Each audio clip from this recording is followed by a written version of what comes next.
Ok, este es el video número 96 del curso de Fast API. Seguimos adelante.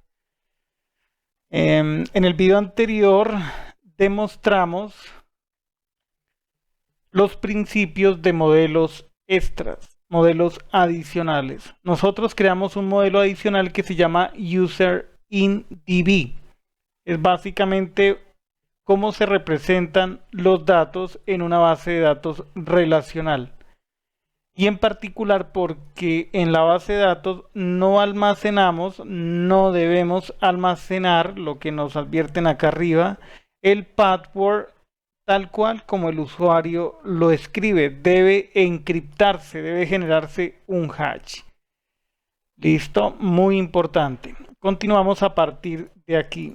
Si nosotros tenemos un diccionario como UserDict, es decir, y pasarlo a una función, y lo tomamos para pasarlo a una función o clase, utilizando esta expansión, Python se encargará de desempaquetar, desenvolver el contenido, tanto atributos como datos, como valores. Los atributos como username, password, email y sus respectivos valores. ¿Listo?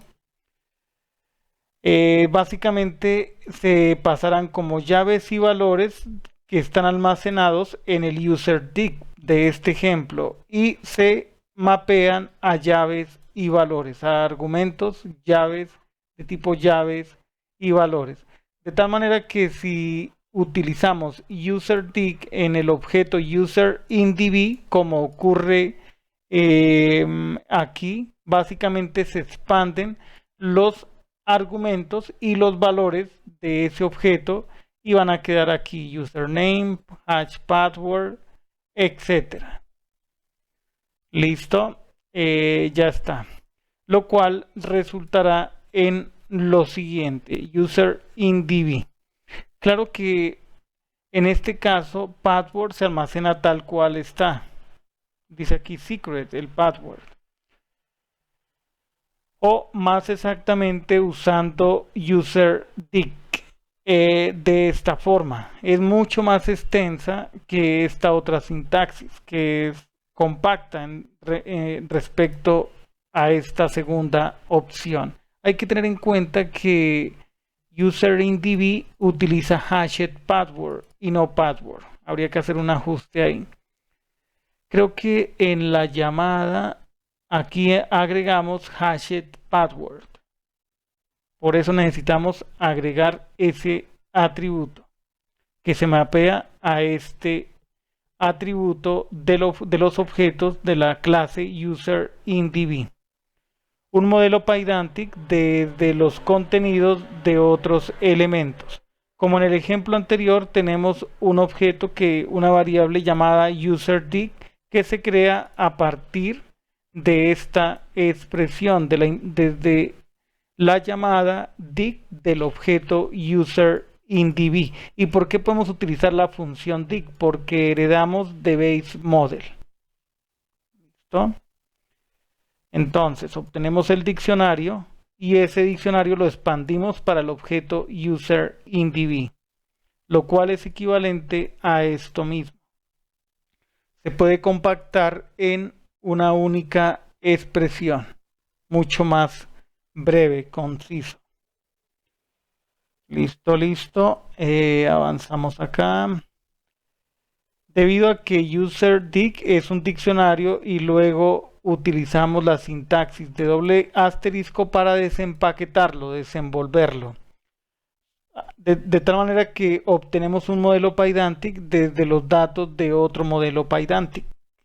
¿Sí? Podemos trabajar de esa manera, desempaquetando un diccionario y llaves adicionales. Aquí se desempaqueta un diccionario y pasamos otras llaves adicionales. O sea, tendríamos todo esto.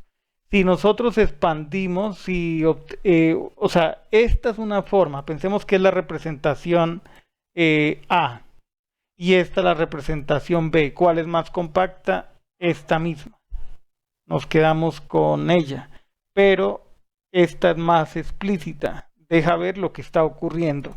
Y en principio a programadores novatos de Python esto les puede costar entender al principio, claro.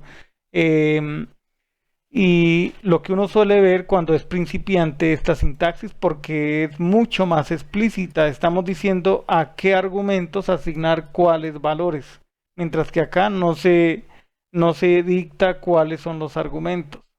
Digamos que es una asignación implícita. Advertencia. El soporte de funciones adicionales son solamente una demo del flujo de datos que ocurren en Python, en el lenguaje de programación Python. But they of course are not providing any real security. Dice que, pero que estos desde luego no proveen una seguridad, cualquier seguridad real, ¿vale? Bueno, se refiere a estos, estos son básicamente de demostración para propósitos lúdicos de aprendizaje. Existen librerías que sirven para generar una representación en hash de un password. Es lo mejor. Reducción, reduciendo la duplicación. ¿Listo? La reducción de duplicación de código es una de las ideas claves en Fast API. ¿Sí? Es mucho más breve escribir código con este framework web de creación de APIs. Es uno de los paradigmas o uno de los objetivos del framework, reducir código, que sea mucho más breve, y eso lo hemos comprobado, el hecho de poder recibir parámetros que representen objetos que vienen desde la solicitud, desde el cliente, y luego retornarlos indicando un modelo de respuesta. A medida que se incrementa la duplicación de código, se aumenta las probabilidades de que hayan más errores, casos de seguridad, ¿sí? Casos con la desincronización de código, por ejemplo, cuando actualizamos en un lugar pero no en otros, es uno de los problemas más comunes. Y el hecho de reducir la duplicidad evita que se genere ese fenómeno de la desincronización. En estos modelos están compartidos muchos de los datos y nombres de atributos. Vale, voy a hacer otra interpretación de este bloque. Y estos modelos son todos compartidos, que comparten entre sí bastantes datos y nombres de atributos, duplicando nombres de atributos y tipos de datos. Ya veremos qué quieren decir con eso. Pero se puede hacer mejor. Cuando declaramos user base, el modelo user base que sirve como base para otros modelos, y luego podemos crear subclases de ese modelo que herede los atributos, declaraciones, validaciones. Por ejemplo, ¿qué hay común entre user in y user out? El email, el full name. Podemos crear un usuario base que tenga esos atributos comunes y evitar la duplicidad. ¿Sí? Ok, y podemos sí crear subclases que hereden esos atributos. Toda la conversión de datos, validación, documentación, etcétera, trabajará común y corriente, sin ninguna limitación, y eso representa una ventaja.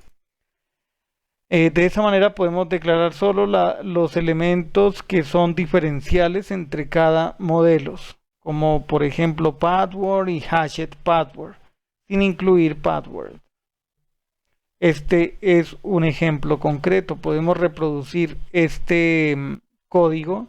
Básicamente voy a generar una copia de este archivo actual, control C, control V, acá en el editor. A esto lo podemos llamar x2, avoiding duplication, code duplication.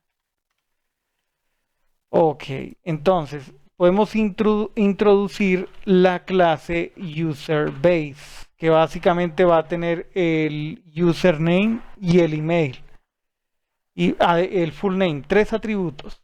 Entonces, ya podemos decir que userIn hereda de UserBase y deshacernos aquí de username, email y full name. ¿Listo? E igualmente en userout. Entonces quitamos, aquí necesitaríamos userout. No es necesario diferenciarlo de userin. Simplemente decimos pass. Pero va a heredar todo lo de userbase. No hay nada que tenga en particular userout respecto a userbase. No hay nada que lo distinga. Diríamos que esta es una clase de relleno. Nos sirve únicamente para hacer la diferenciación por el nombre de la clase. A la hora de hacer, de crear el modelo de respuesta. En user InDB utilizamos nuevamente la clase userbase. Userbase quitamos username y lo que la diferencia de userin y userout es básicamente el hash password. Va a tener todos estos atributos, además de hashed password. El resto del código va a seguir funcionando común y corriente. Podemos cancelar esta ejecución, limpiar pantalla, escribir ubicorn, el archivo ex02 app, y si ocurre algún cambio en el archivo, recargamos el servidor. Podríamos ir directamente aquí a Swagger, a la documentación interactiva, probar esta ruta user, y el resultado que obtenemos aquí debe ser el mismo. Lo que cambiamos fue la jerarquía de herencia. Todos los objetos anteriores, todas las clases de objetos vistas, userinDB, userin, userout, todas heredaban de base model. Ahora tenemos una jerarquía distinta. Hay un user base que tiene los atributos compartidos comunes entre los demás modelos. Presionemos aquí en el botón clear, ejecutamos y observemos que el resultado es el mismo. Sigue funcionando común y corriente. Tenemos esa garantía. Ok, entonces yo creo que podemos dejar aquí y en el siguiente video aprender de union y any of. Bien, hasta entonces.